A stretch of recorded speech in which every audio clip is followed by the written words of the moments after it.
Hello everybody and welcome to this second video lecture on fundamentals of cellular systems. My name is S.B. Bhosle and I am a lecturer in Government Polytechnic Yavatmal. So let's begin with the concept of duplex channel. A duplex channel is nothing but a channel, a two-way channel basically. So it consists of one transmit path and a receive path. So particularly in case of mobile communication, it's a uplink path and downlink path, as we say. So it consists of two different frequencies and most likely two different time slots and two different frequencies. Let's see some notation. So we have S duplex channels, for example, which are available to a service provider, and what we do is we divide S duplex channels among n cells into unique and disjoint groups, and each group has k channels. So this is the relation between S, k and n. So let's recollect the definition of cell. So it is nothing but the coverage area of a base station. So base station is nothing but transmitting antenna or transmitting and receiving antenna which communicates with mobiles. So this is the coverage area of this particular base station, and it is called a cell, as we saw in the first lecture. And as a convention, cell is denoted by this hexagonal shape. So let's see a definition of cluster. Cluster is nothing but a group of cells. So this is very simple definition of cluster. So we can have group of any number of cells forming a cluster, but there is certain restriction or there is certain criteria that the number of cells should satisfy for being a cluster size. So this is, in this diagram we have shown a cluster of size 12, and every cell is using a set of frequencies which is denoted by a number. For example, this 1, 2, 3. So these are all different cells and they are using different set of frequencies. So totally we are using 12 different set of frequencies or channels. So this is how it is done. So we have total S channels, and what we are doing is we are dividing these S channels among n cells. So in this case n is equal to 12 basically. So this is first group, second group, third group, fourth group, and each group has k channels.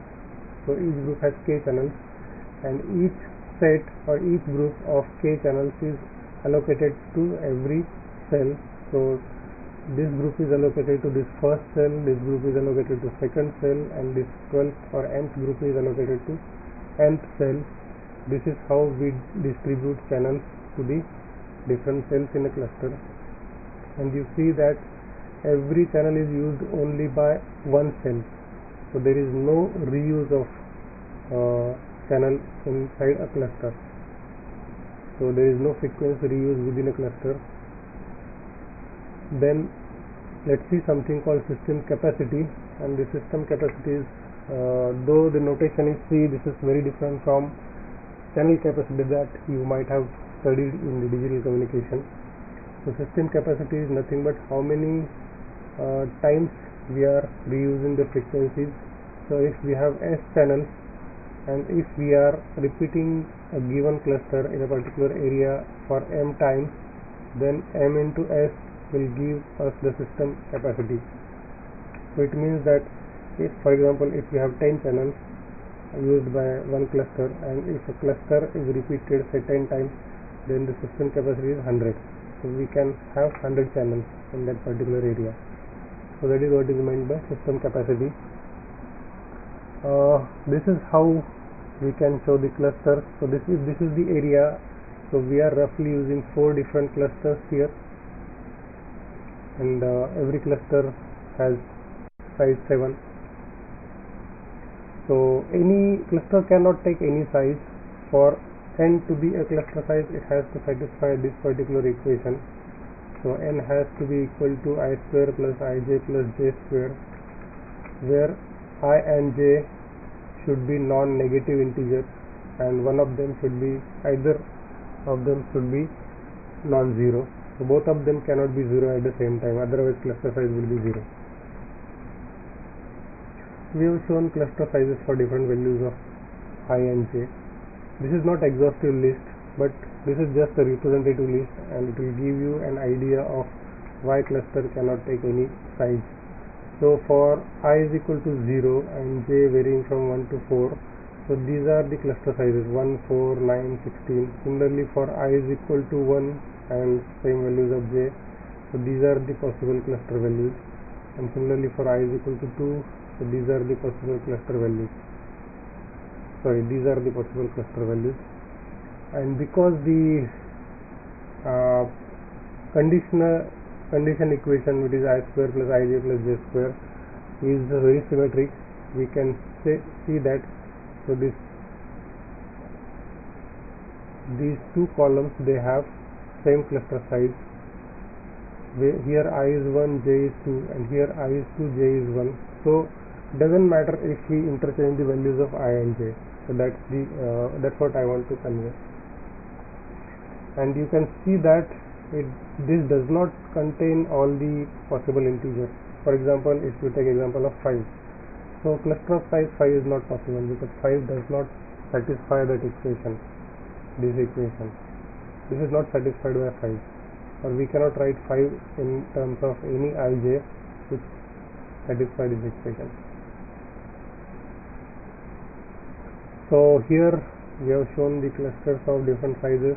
So this is a cluster of size 4, this is a cluster of size 7, and this is a cluster of size 12.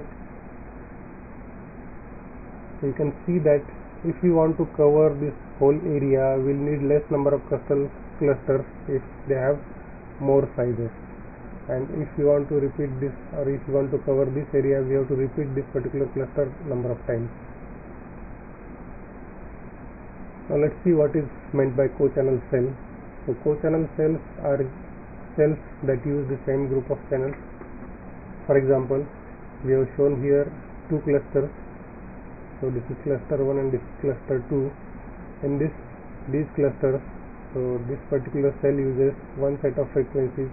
We are calling it 1, and the same set of frequencies is used by this cell. So these two cells are called co-channel cells, or these two cells are co-channel, or even these two cells are co-channel cells.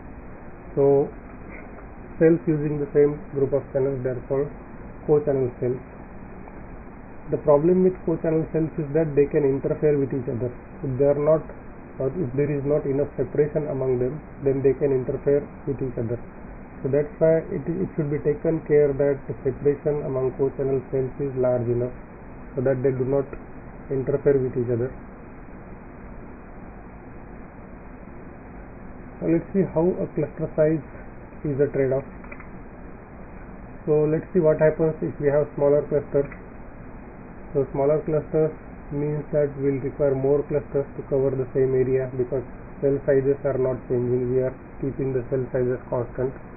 So this means that we have more capacity, and it also means that we have closely spaced co-channel cells. So in case of smaller clusters, co-channel cells are very closely spaced, so this increases the possibility of interference. So smaller clusters are good in the sense that they increase the capacity, but at the same time there is more interference.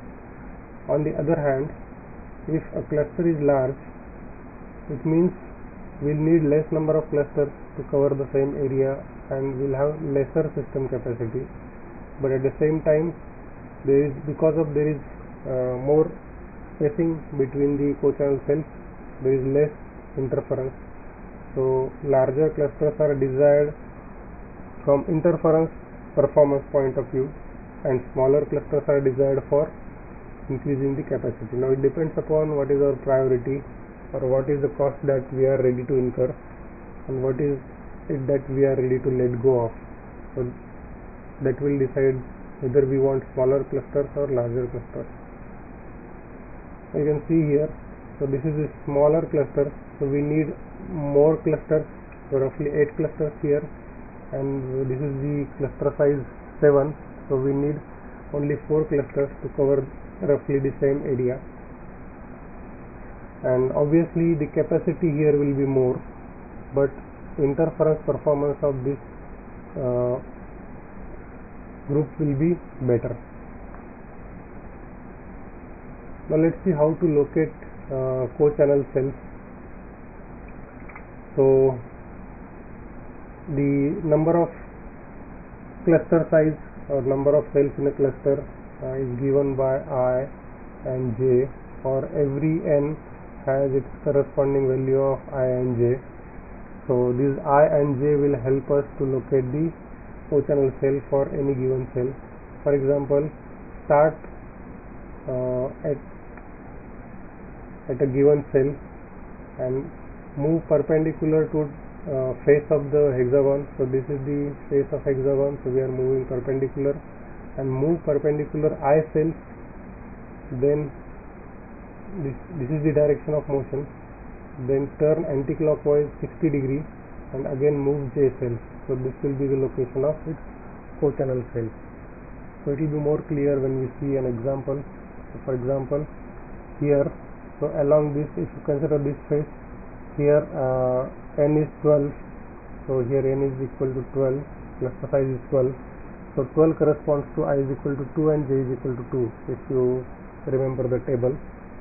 So we are moving perpendicular to this I cell, so this is 1, 2, and we turn 60 degree and again moving to j cell, so j is 2, so 1, 2, so this is the co-channel cell. Similarly, if we move perpendicular to this face, we'll get this cell. Similarly, for this face, we'll get this cell. So for every face, we'll get different cells, co-channel cells, which are located close to the particular cell. This is how we locate the co-channel cells. So in this lecture, basically we saw definition of cluster, cluster size, how it is a trade-off between interference and system capacity, and how to locate the co-channel cells. So that's all for this particular lecture. See you in the next lecture, and thank you for watching.